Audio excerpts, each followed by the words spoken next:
मी अरुण घोडके. शुभचिंतन.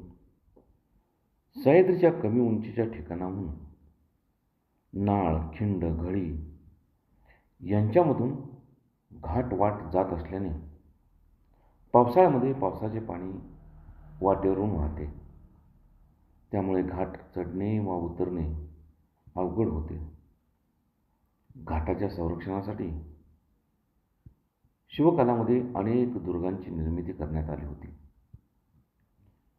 माळशेजच्या घाटाच्या पायथ्याशी भैरवगड, तर माथ्यावरती सिंधुला व हरिश्चंद्रगड.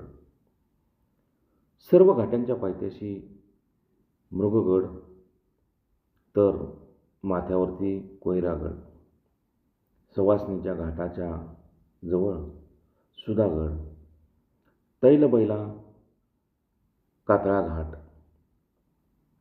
सिंगापूरची नाळ यावरती देखरेखीसाठी रायगड, लिंगाणा, वरंदा घाटावरती कावळ्या किल्ला, हातलोट घाटावरती मकरंदगड, ढवळ्या घाटावरती ढवळा किल्ला, घोडके घाटावरती सोनगड, हनुमंत घाटावरती रांगणा, आंबोली घाटावरती महादेवगड अशा अनेक घाटावरती नियंत्रणासाठी दुर्गांची उभारणी करण्यात आली होती.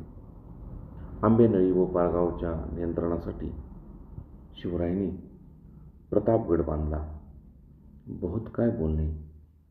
राम कृष्ण हरी.